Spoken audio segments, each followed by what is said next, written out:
ఈ మధ్య దువ్వాడ గారిది బర్త్‌డే అయింది. హ్మ్. అయితే మాధురి గారు ఏదో చాలా గ్రాండ్‌గా సెలబ్రేషన్స్ చేశారంట. దాని గురించి చెప్పండి? డబ్బులెక్కువైపోయి వీళ్ళ దగ్గర డబ్బులున్నాయని చూపించుకుంటానికి చేసే వేడుకలు ఇవన్నీ. సరే అదయిపోయింది. సరే అలా బాధ్యత తెలుసుకోవాల్సిన వయసొచ్చేసింది. అలా పిల్లలకి బాధ్యత చెప్పాల్సిన వయసు వీళ్ళిద్దరిది.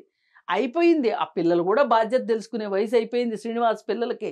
పెద్దోళ్ళయిపోయారు, చదువుకున్నారు, అంతా అయిపోయింది.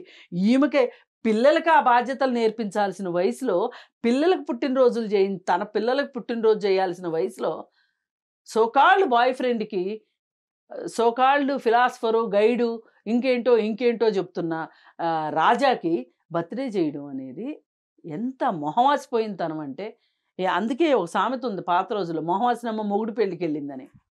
ఓకే. ఇట్లా ఉంది తప్పితే ఇది వేరేగా లేదు. ఇదయిపోయింది. ఇదయిపోయిన తర్వాత ఒక పెద్ద ఖరీదైన గిఫ్ట్ హుహు. రాడో వాచ్ ఇచ్చింది ఓకే.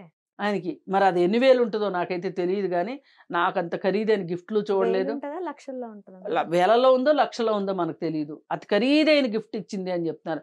ఆ ఖరీదైన గిఫ్ట్ ఇయన్నీ చూసి అప్పుడొక బట్టలు, ఇప్పుడొక బట్టలు, అసలు వాళ్ళు మరి ఇంత విలాసాలు జేయటానికి వీళ్ళకి డబ్బులెక్కడి నుంచొస్తున్నాయో.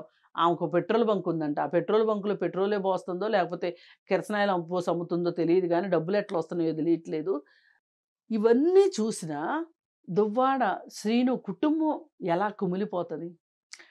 ఇప్పుడు నీకొక్కదానికో, శ్రీనివాస్‌కొక్కడికో సంతోషం ఉంటే సరిపోదు గదా! అవును.